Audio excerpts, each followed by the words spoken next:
नमस्कार। दिल्ली में और दिल्ली सहित पूरे देश में ओमिक्रॉन जो वायरस है, कोविड का वेरिएंट है, उसका ग्राफ लगातार बढ़ रहा है, उसके केसेस की संख्या लगातार बढ़ रही है। पर अच्छी बात यह है कि इंटरनेशनली जो ट्रेंड अभी तक देखने को मिले, उनसे हमने सबने बहुत कुछ सीखा देश में, और उससे ये भी समझ में आया कि ओमिक्रॉन कैसे बिहेव कर रहा है, उसका कैरेक्टर क्या है। तो इससे नुकसान ज़्यादा नहीं हो रहा, ये वही ट्रेंड शो कर रहा है जैसा ओमिक्रॉन ने दुनिया के और देशों में शो किया है। आज टोटल में देखें तो दिल्ली में इस समय करीब करीब पिछले 8-10 दिन में जो केसेस आए हैं, पॉजिटिव केसेस टोटल इस समय दिल्ली में करीब 11,000 हैं। अब उन 11,000 में से हॉस्पिटल में देखें तो करीब 350 केसेस हैं। उनमें से भी ऑक्सीजन पे देखें तो केवल 124 केस हैं। अब वो 350 में एयरपोर्ट से आए हुए लोग भी हैं, उसमें किसी और वजह से हॉस्पिटल में गए हुए लोग भी हैं, लेकिन अगर ऑक्सीजन पे देखें तो 124 लोग हैं कुल मिला के, और वेंटिलेटर पे देखें तो 7 लोग हैं। तो एक्सपर्ट्स का ये मानना है कि ओमिक्रॉन का अभी तक का जो बिहेवियर है, अभी तक का जो जिन लोगों को ओमिक्रॉन का इन्फेक्शन हो रहा है, उनको बहुत माइल्ड सिम्टम्स हो रहे हैं या नहीं हो रहे हैं और जल्दी ठीक हो जा रहे हैं। लेकिन फिर भी अगर लोगों को कोविड हो रहा है तो खतरा तो है, इसलिए इससे बच के रहना भी ज़रूरी है। और बच के रहने का सबसे बढ़िया तरीका है कि हम पूरी तरह से सेफ्टी रखें, हमेशा मास्क लगाएं बाहर निकलें तो, और जब भी भीड़ भाड़ में रहें तो मास्क लगा के रहें। होम आइसोलेशन इसका सबसे बढ़िया सॉल्यूशन है कि अगर किसी को कोविड हो जाता है और कोई सिम्टम नहीं है तो सारे एक्सपर्ट्स का ये मानना है कि होम आइसोलेशन ही रहना चाहिए।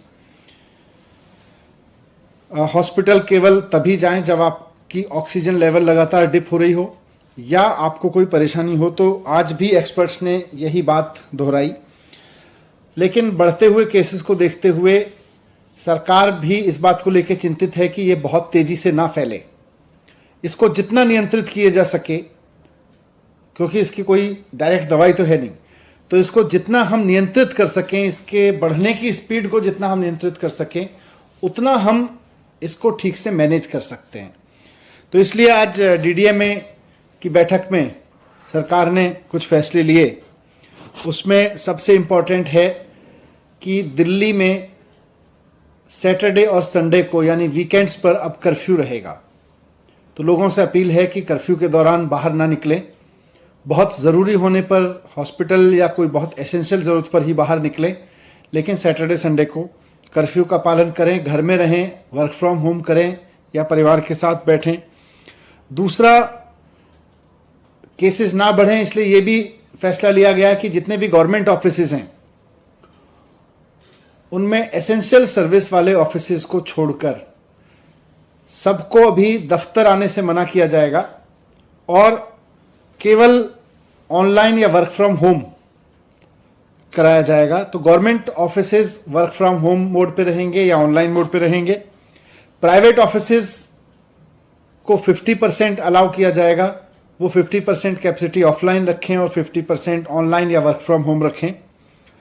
एक और समस्या अभी पिछले दिनों में आ रही थी कि जो हमारे बस स्टॉप्स हैं दिल्ली में, लोग क्योंकि किसी न किसी काम से बाहर निकल ही रहे हैं, तो जो बस अड्डे हैं, बस स्टॉप्स हैं, बस स्टैंड हैं छोटे छोटे, और जो मेट्रो के स्टेशंस हैं, वो सुपर स्प्रेडर बनने का खतरा आ रहा था, क्योंकि आधी संख्या कर दी गई थी मेट्रो में कैपेसिटी की, और साथ साथ बसेस में भी कैपेसिटी की वो आधी कर दी गई थी संख्या, और उसकी वजह से मेट्रो स्टेशंस पर बहुत लंबी लंबी लाइनें लग रही थी, बस स्टॉप्स पर बहुत लंबी लंबी लाइन लग रही थी, वहाँ भीड़ हो रही थी, कई जगह भीड़ अनियंत्रित भी हुई, और ऐसे में कोरोना ओमिक्रॉन जो है वो सुपर स्प्रेड हो सकता है वहाँ से। इसलिए इसको देखते हुए ये भी फैसला लिया गया कि बसें और मेट्रो पूरी कैपेसिटी पे चलेंगी, लेकिन एक भी व्यक्ति को बिना मास्क के अंदर अलाउ नहीं किया जाएगा।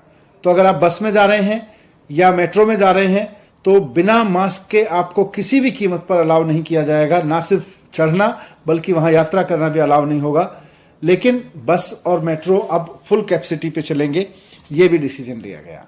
एक बार फिर से मैं कहूँगा कि घबराएं नहीं, घबराने की ज़रूरत नहीं है।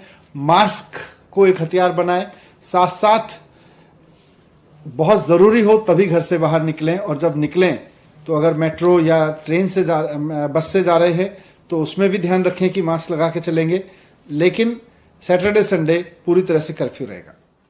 नमस्कार दोस्तों, बीसीआर न्यूज़ में आपका स्वागत है। मैं हूं आपका होस्ट एंड दोस्त अजय शास्त्री। उम्मीद है आपको ये हमारा वीडियो अच्छा लगा होगा, तो आप इसको शेयर कीजिए और लाइक कीजिए और साथ साथ हमारे चैनल को सब्सक्राइब भी कीजिए। जी हाँ, ऐसे ही नए वीडियो के साथ फिर आपके साथ हाजिर होंगे। तब तक के लिए आपसे अलविदा लेते हैं। भारत माता की जय, वंदे मातरम। जय हिंद दोस्तों।